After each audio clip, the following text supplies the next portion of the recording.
God has blessed me in so many ways, and perfect weather. I think it's the best weather in the world. I'm thankful that I've had to really work hard to get here, and my talent hasn't taken me the whole way.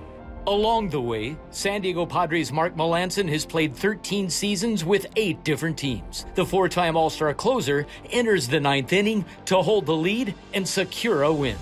People will say you're a control pitcher that uses his knowledge to know the strike zone well. That's a nice way of saying I don't throw that hard, so that's all right.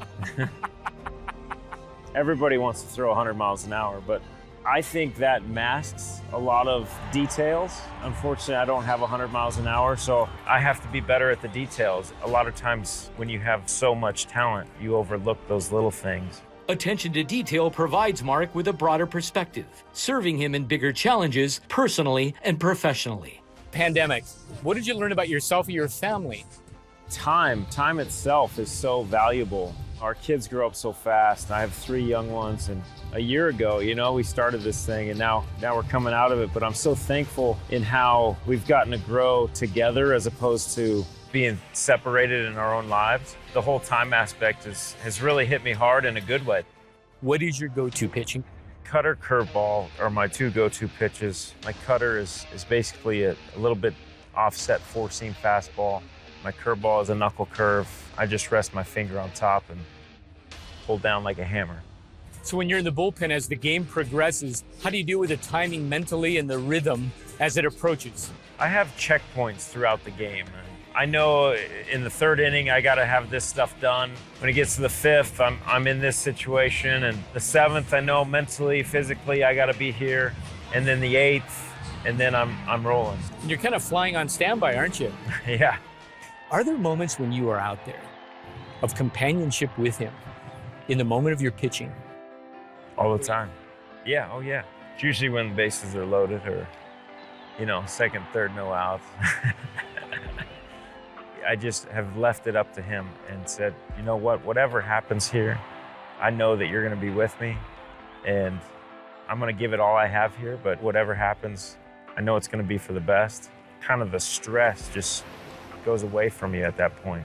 Having somebody like the Lord out there is pretty nice. So the focused finality of a closer, what's your mindset when you step on that mound?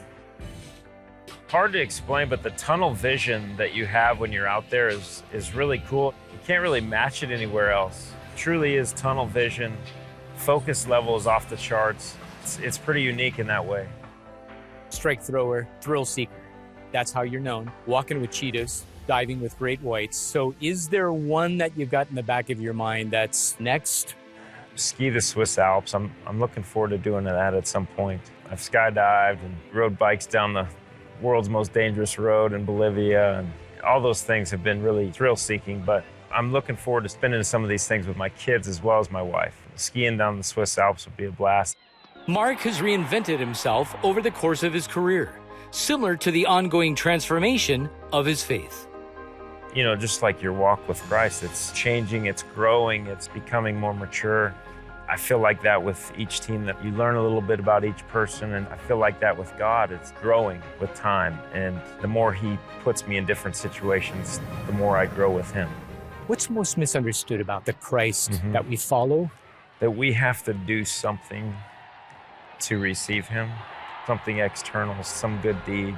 I feel like it's such a false narrative. I think what helped me the most is when I had kids, I realized that, boy, I'm going to love them unconditionally. And I know that He only does that so much more than we do with our kids. So I can't imagine His love for us.